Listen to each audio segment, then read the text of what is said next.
Étudiants et bienvenue dans la suite de la série sur le calcul de champ électrique par la méthode directe, toujours dans le cas d'une distribution discrète cette fois-ci. Donc on va s'intéresser au calcul de champ électrique, au calcul de potentiel, au calcul de l'énergie électrostatique pour un système formé de 4 charges qui sont placées au sommet d'un carré de côté à racine de 2. Donc voilà, et on va établir le champ au point M, le potentiel au point M, recalculer le champ à partir du potentiel, ensuite parler de l'énergie électrostatique du système et les forces qui s'exercent sur une charge lorsqu'il sera placé sur l'axe OZ. Le sujet, vous pouvez le télécharger dans la description de la vidéo. Bien, comme j'ai expliqué dans la première partie de cette vidéo, dans le calcul de champ électrique, première chose, c'est la symétrie. Donc, première question, on vous demande juste de calculer le champ au centre du carré. Donc, vous avez une charge Q. Partout, vous avez la même valeur Q. Et là, on va le faire par deux méthodes. D'abord, par la symétrie, en utilisant la symétrie. Bien, la symétrie. Quels sont les plans de symétrie qui passent par le point O? Toujours, on met le point O plus deux axes. Donc, vous voyez bien que le plan de l'écran qui est OXY est un plan de symétrie. Parce que l'image de chaque charge, c'est elle-même. Si OXY est plan de symétrie, je peux déduire que la composante perpendiculaire à ce plan est nulle. Donc le champ EZ créé par ces 4 charges au point O est nul. Vous avez un autre plan, le plan OXZ. OXZ, ce plan de symétrie, l'image de cette charge, c'est celle-là. C'est une charge équivalente. L'image de celle-là, c'est celle-là. Donc, toujours, je peux déduire que la composante perpendiculaire à OXZ, c'est-à-dire EY égale à 0. Et enfin, vous pouvez remarquer que vous avez aussi OYZ. OYZ, là aussi, parce que l'image de cette charge, c'est celle-là. Donc, ce sont symétriques. L'image de celle-là, c'est celle-là. Est aussi un plan de symétrie. Donc, vous avez EX égale à 0. Donc, vous voyez EX égale à Y égale à 0. Donc, le champ total au point O égale à 0 par symétrie, sans faire le moindre calcul ni le moindre représentation. Bien sûr, on peut le vérifier aussi par calcul, parce que le champ créé, par exemple, la charge Q qui se trouve en ce point, c'est un champ qui va être dirigé de la charge vers l'extérieur. La charge opposée, celle-là, va créer un champ de même module, mais il est opposé. Ce vecteur plus celui-là est égal à 0. Et la même chose, vous avez cette charge-là, va créer un champ qui est dirigé de la charge vers l'extérieur. La charge opposée, celle-là, va créer un champ qui est de l'autre opposé. Donc, vous avez E, par calcul aussi, qui est égal à la somme de 4 champs, E1 plus E2 plus E3 plus E4 qui est égal à 0. Vous avez E1 plus E2 et s'annule mutuellement. E3, je l'appelle E4, s'annule mutuellement. Voilà pour la première question. Maintenant, qu'en est-il pour un point M quelconque suivant l'axe Z? Toujours symétrie. Ça, c'est le premier point avant de faire aucun calcul. On va d'abord déterminer la direction du champ au point M. Bien, maintenant j'ai le point M et le point XZ. XZ, c'est un plan de symétrie, égal plan de symétrie. Plan de symétrie. Voilà ce plan-là. Pourquoi? L'image de cette charge, c'est celle-là. L'image de celle-là, c'est celle-là. Et l'image de celle-là, c'est une autre charge de même valeur. Donc, est-ce qu'il y a d'autres? Vous avez aussi M, YZ. YZ est aussi un plan de symétrie. Est-ce que MXY est un plan de symétrie? Non, parce que MXY, c'est ce plan. Voilà. Et l'image de cette charge, c'est une charge ici. Or, ici, il n'y a rien. Donc, vous avez uniquement, dans ce cas-là, uniquement deux plans de symétrie. Donc, je peux déduire que M appartient à le champ appartient à l'intersection de ces deux plans. L'intersection, c'est Z. Donc, ce sera E suivant EZ. Voilà ce que me dit la symétrie. Bien. Bien sûr, il y a une autre façon de dire, c'est de dire tout simplement OZ ou bien dire OZ égale axe de symétrie, axe de symétrie, axe de symétrie. Donc, le champ va être suivant l'axe de symétrie. Vous avez une autre façon de vérifier. Bien. Donc, il suffit de calculer la projection de chaque champ suivant cet axe de symétrie. Donc, je vais calculer juste, et puisque toutes les 4 charges sont à la même distance R, hein, donc j'ai le bon point M, je représente juste ici, par exemple, la charge qui se trouve au point A. Voilà mon point A. J'ai A racine de 2, c'est le côté du carré. Donc, la distance, la diagonale, c'est petit a. Donc, la moitié, 2a, parce que A racine de 2 au carré, c'est 2a. Plus 2a, c'est 4a carré. Et donc, la diagonale, c'est 2a. Donc, la moitié de la diagonale, c'est petit a. Donc, cette distance petit r, c'est racine carrée de a carré plus z carré. Donc, les 4 charges se trouvent à la même distance r. Donc, ils vont créer le même champ D2E. Ils ont le même module. Cette charge-là va créer aussi un champ D2E qui est le même module. Toutes les 4 charges vont créer le même champ D2E. Mais ce qui nous intéresse, c'est uniquement la projection de chaque champ sur l'axe Z. Donc, la charge Q qui se trouve au point A, par exemple, va créer un champ D2E au point M qui est égal à, par définition, 1 sur 4 pi y0 Q sur R carré suivant ER. Allez, on va dire suivant ER, pardon, ce vecteur, je l'appelle ER. Ou suivant I. Ce qui nous intéresse, c'est D2E de Z. Donc, c'est égal à Q sur 4 pi y0 Q, 1 sur R carré cosinus l'angle alpha. Cet angle, c'est alpha. C'est alpha. Et vous voyez bien que cet angle, c'est alpha. Et cosinus alpha, c'est quoi? C'est Z sur R. Avec cosinus alpha est égal à Z sur R. Donc, en définitive, le champ créé par une seule charge, ça sera Q sur 4 pi y0 cosinus alpha qui est égal à Z sur R3. Bien. Et le champ total, donc le champ total, E de Z, ça sera Q sur 4 pi y0.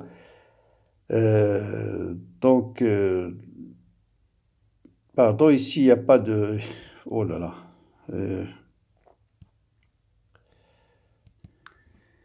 Bien, désolé, là, on est dans le cas d'une distribution discrète, hein, discontinue, il n'y a pas de D. Hein, ça, c'est E directement. Quelle erreur. Il n'y a pas de D ici. Hein, c'est directement le champ total créé par la charge Q, ce sera directement 1 sur 4. Ça, c'est le champ créé par une charge ponctuelle. Donc, il n'y a pas de D, bien sûr. Il n'y a pas de D, il n'y a pas de D.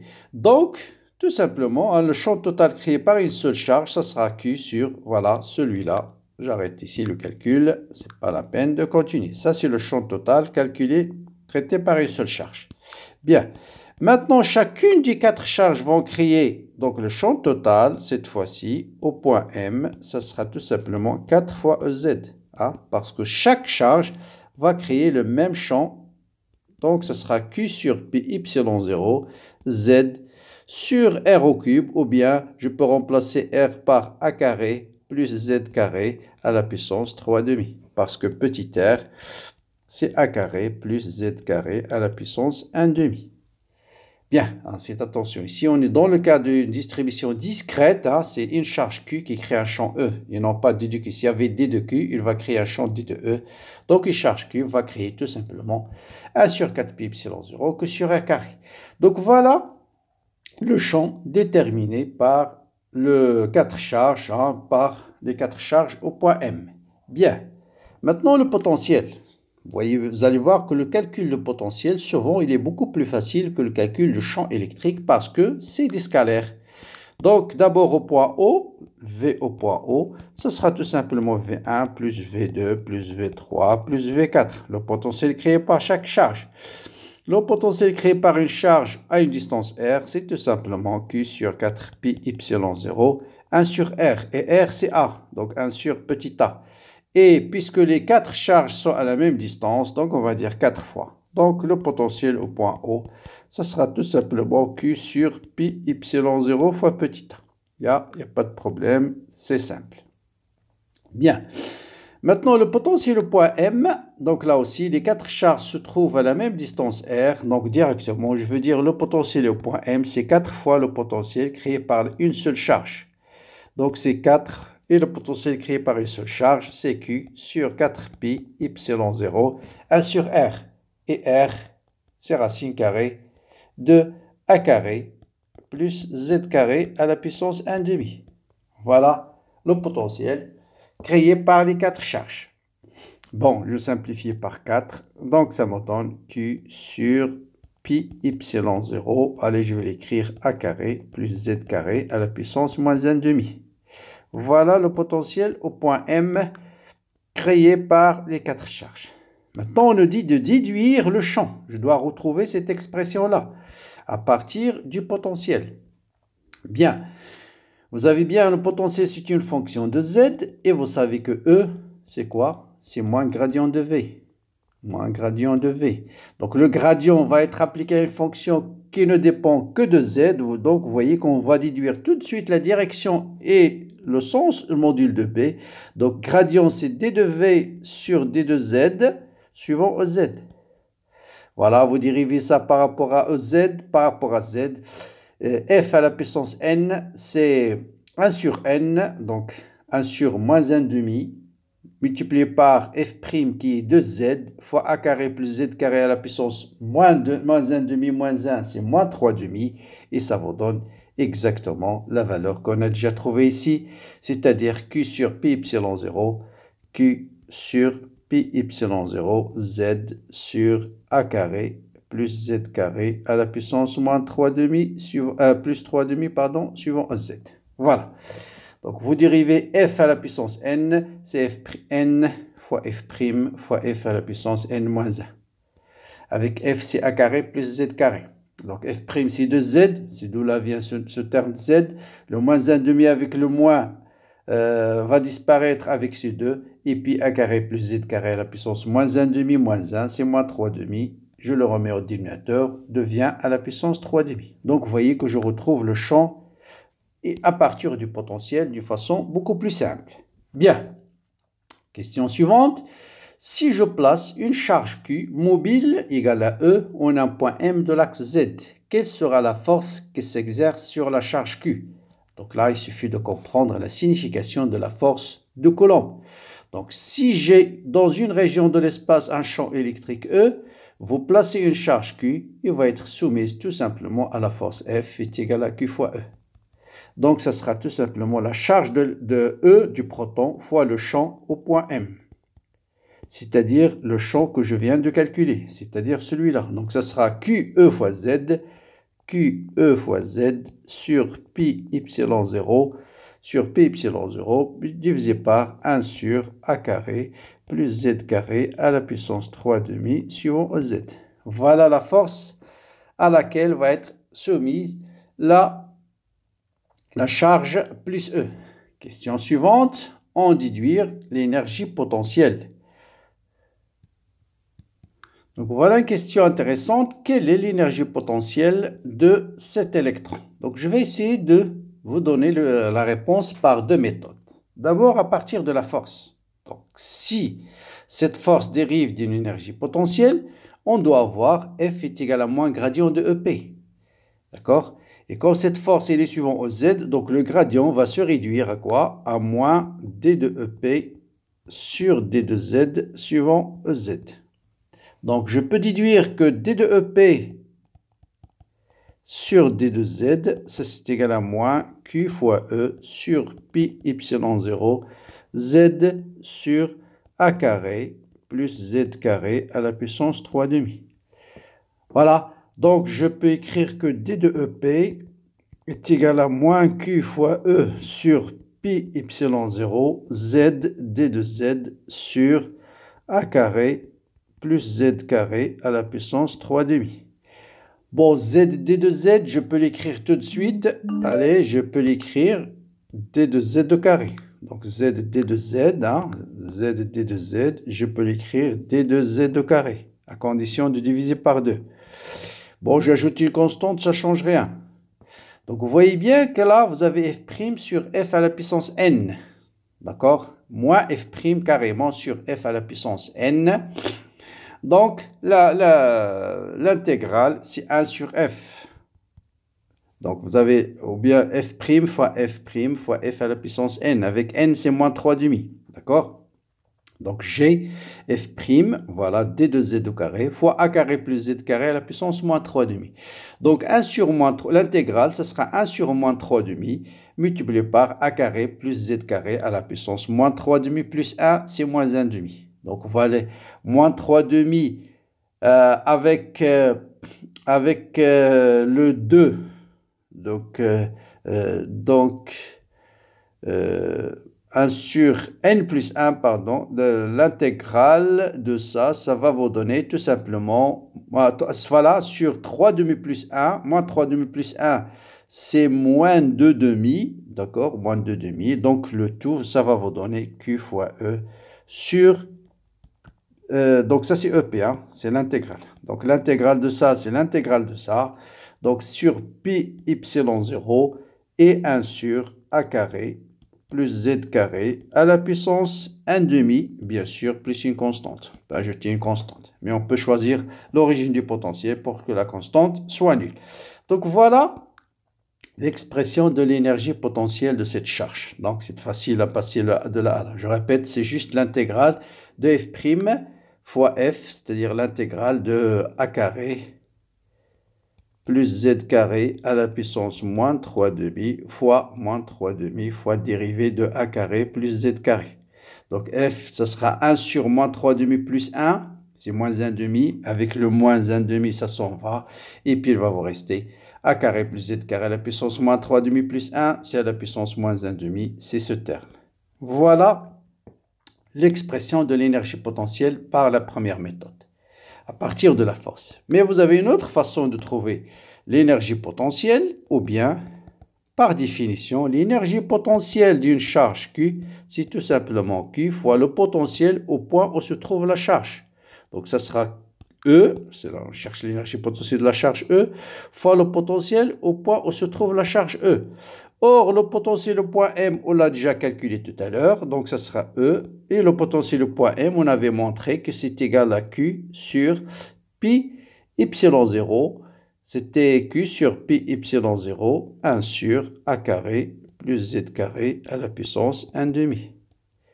Donc, si je multiplie, je trouve tout simplement que l'énergie potentielle, c'est Q fois E sur pi epsilon 0, facteur de a carré plus z carré à la puissance 1 demi. Voilà une autre façon de déterminer l'énergie potentielle.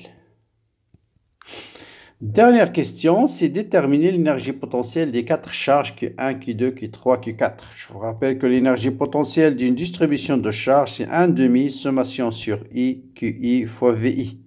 Donc, ça sera tout simplement 1 demi facteur de Q1 fois le potentiel au point 1, plus Q2 fois le potentiel au point 2, plus Q3 fois le potentiel au point 3, plus Q4 fois le potentiel au point 4. Puisque le potentiel au point 1, c'est le potentiel créé par Q2, Q3 et Q4. Le potentiel au point 2, vous voyez bien que V1 égale à V2 égale à V3 égale à V4. Q1 égale à Q2 égale à Q3. Donc, ce sera 1 demi fois 4 fois Q1 fois V1. Donc, ce sera 2 fois Q1 fois V1.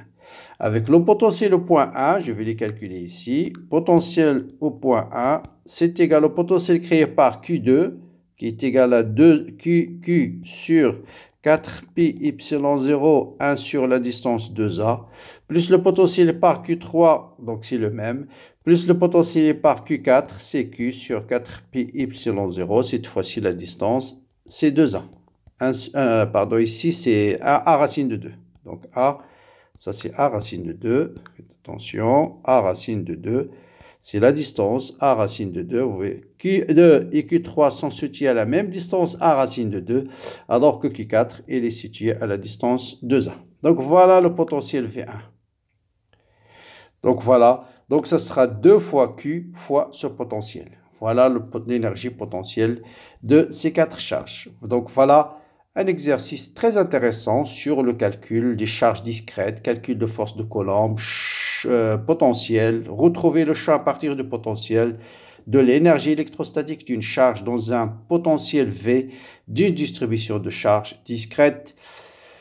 Voilà pour cette série. Comme d'habitude, n'hésitez pas à me laisser des commentaires, partagez la chaîne. Vous avez plein de vidéos, plein de sujets, d'exercices, de devoirs corrigés en électrostatique. Bon courage, bonne continuation et à très bientôt.